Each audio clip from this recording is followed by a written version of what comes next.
આપણું બાળકમાં એવા આપણને સિમ્ટમ્સ દેખાશે કે આપણને ખ્યાલ આવે કે તેને આવા પ્રકારની કોઈ થેરાપીની જરૂર છે. કારણ કે હજી સુધી આ વિષયની જાગૃતતા ખૂબ ઓછી આપણને જોવા મળતી હશે, અને જ્યારે પણ ડેન્ટિસ્ટ પાસે જવાનું આવે એટલે થોડા ઘણા ઉપચાર તો આપણે ઘરમાં જ શરૂ કરી દઈએ, પછી કઈ તકલીફ વધે તો આપણે ડેન્ટિસ્ટ પાસે જતા હોઈએ, અને બાળકોને લઈને જવાનું આવે એટલે કદાચ માતા પિતાને જ બ્લડ પ્રેશર વધી જાય. તો એવા કયા સિમ્ટમ્સ હોઈ શકે બાળકોમાં કે પછી થોડા એજેડ લોકોમાં બી કે આ થેરાપીની જરૂર હોઈ શકે તેમને? જો આપણે જોવું હોય કે મારા બાળકને માયોફંક્શનલ થેરાપિસ્ટની જરૂર છે કે નહીં, તો અર્લી સાઇન્સ મેં તમને પહેલા કીધું તે કે જે એમની ટંગ આજે કદાચ બાળક જ્યારે બોલતા શીખે છે તો કદાચ થોડાક શબ્દો હશે કે જેનું પ્રોનાઉન્સિએશન એ સરસ રીતે નહીં કરી શકતો હશે, જેમ કે સ,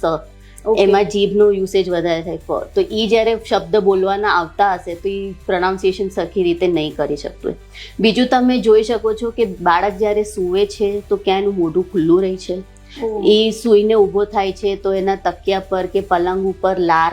જામેલી દેખાય છે. ત્રીજું તમે જોઈ શકો કે બાળક તમારું વારંવાર બીમાર પડે છે, ખાંસી ઉધરસ, હમણાં જ તો સારો થયો, વળી 15 દિવસ નથી થયા તો વળી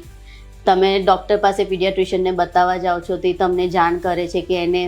એડિનોઇડ્સની કે ટોન્સિલ્સની પ્રોબ્લેમ્સ છે, કાકડા થઈ ગયા છે, ને વારે વારે થતા હોય તો પછી એક જ સજેશન દેવામાં આવે કે ભાઈ આપણે કઢાવી નાખવા પડશે. એ ખોટું નથી, એ બી અગર પ્રોબ્લેમેટિક ટોન્સિલ્સને એમાં છે તો એમાં ટ્રીટમેન્ટમાં જવું પડે. Also available on YouTube, Spotify, Amazon Music and Apple Music.